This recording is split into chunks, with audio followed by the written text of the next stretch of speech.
ஓம் சக்தி.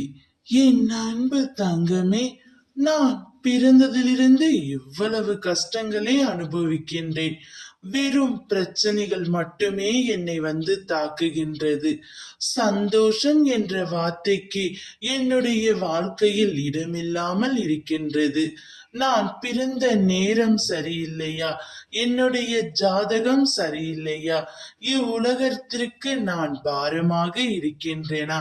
என்னதான் என் ஜாதகத்தில் உள்ளது?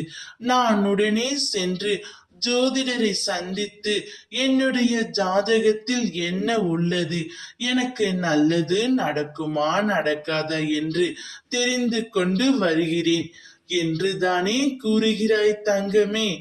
இந்த அம்மாவின் பிள்ளையான நீ ஜோதிடத்தை நாடலாமா? என் பிள்ளையாகிய உன்னை நான் முழுமையாக கைவிட்டு விடுவேன் என்று நம்பிவிட்டாயா தங்கமே?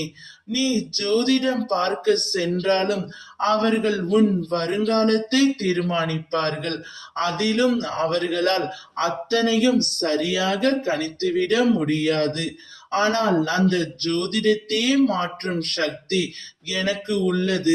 உன்னுடைய ஜாதகத்தை மாற்றி உனக்கான நல்லது செய்ய என்னால் முடியும். உன்னுடைய வாழ்க்கையில் என்ன நடக்க வேண்டும் என்பதையும் நான் நிர்ணயித்து தருவேன்.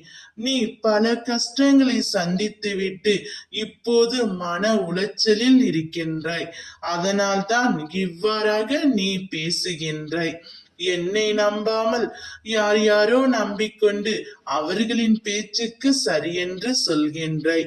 என்னுடைய பேச்சை கேட்க மறுக்கின்றாய். வெறுமென உன்னுடைய ஜாதகத்தை கணிப்பவள் அல்ல நான். உன் சுகம் துக்கம் கஷ்டம் நஷ்டம் அனைத்திலும் என்னை முழுமையாக பார்த்தங்கமே. உன் முன்னேற்றத்திற்கு யார் வடிவிலாவது எந்த விதத்திலாவது உனக்கு உதவலாம் என்று ஒவ்வொரு கணமும் அம்மா நான் சிந்தித்துக் கொண்டே இருக்கின்றேன். என் மேல் நம்பிக்கை வை, நான் உன்னோடு இருக்கின்றேன். ஓம் சக்தி.